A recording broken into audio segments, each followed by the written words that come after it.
बुद्धि पर भरोसा करने में भी खतरा है, इसलिए कि विनाश काल आने पर तो मनुष्य की बुद्धि भी भ्रष्ट हो जाती है।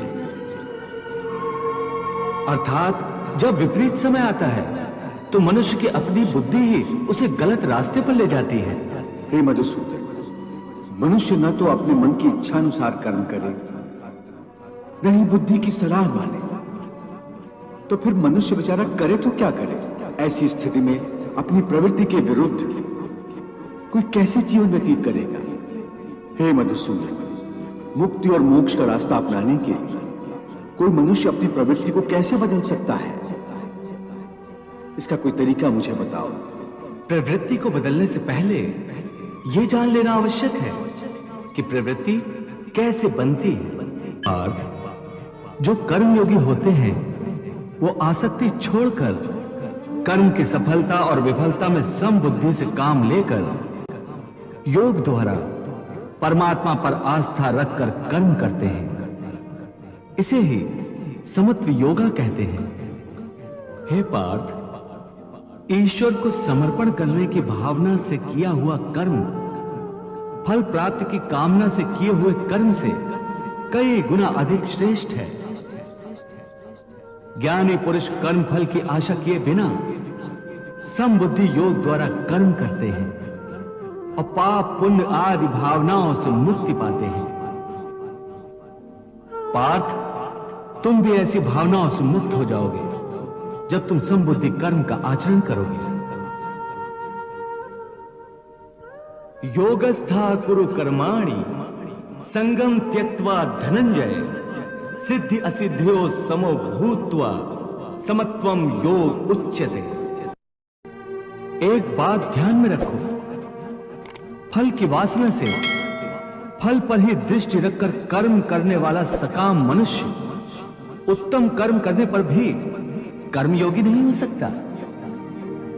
ऐसे मनुष्य को ख्याति आदि लाभ प्राप्त हो सकते हैं, किंतु उसे परमात्मा और शांति प्राप्त नहीं हो सकती।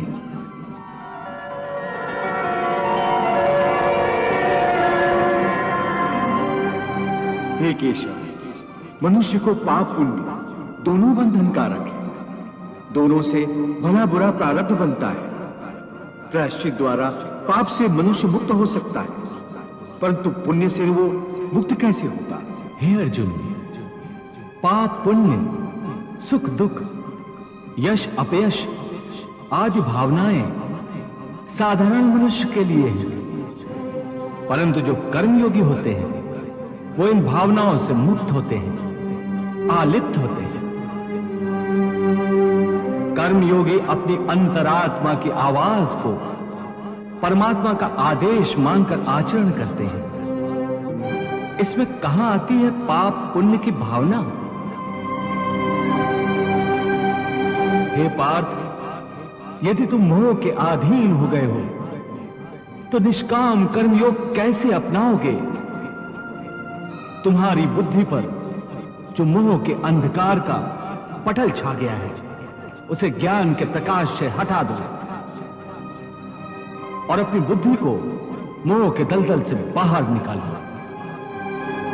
हे पार्थ, यदा ते मोह कलिलम बुद्धिर्व्यतितरिष्यति तदा गन्तासि निर्वेदम श्रोतव्यस्य श्रुतस्य च। हे पार्थ, मोह बुद्धि का अज्ञान होता है और इसी अज्ञान के कारण मनुष्य भौतिक आकर्षण में फंस जाता है। वो जानता नहीं कि देह तथा समस्त भोग नश्वर है, मिथ्या है।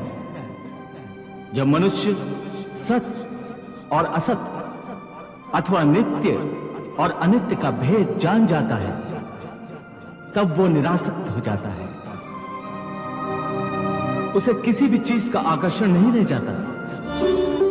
इसका दूसरा अर्थ है मोह का त्याग करना तथा मोह का लोप होने पर मनुष्य किसी भी प्रकार से किसी भी वस्तु की ओर आकर्षित नहीं होता। हे पार्थ, यथार्थ ज्ञान की प्राप्ति होने के बाद मोह का त्याग होता है। आत्मिक योग बल में वृद्धि हो जाती है।